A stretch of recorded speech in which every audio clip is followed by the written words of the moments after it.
Today, I am going to tell you how to fix over fermented dosa batter. We have made two parts for this video. This is the part 1 of the video. The link to the part 2 of the video is available in the comment section below.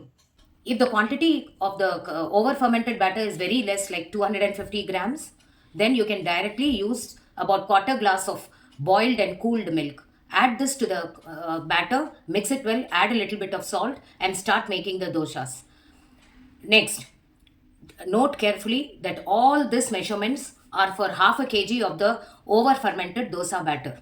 You can soak about 200 grams of poha in water and then nicely wash it and then add it to a mixer jar. Add a little bit of salt. Make a smooth paste out of it. Now add this paste to the over fermented batter. Now mix it thoroughly, allow it to rest for a few minutes and start making the dosas. Next, in the place of poha, you can also soak same quantity of rava, add a little bit of salt and half a teaspoon of sugar. Nicely blend it and then add this paste also to the fermented batter and then mix it well and start making the doshas.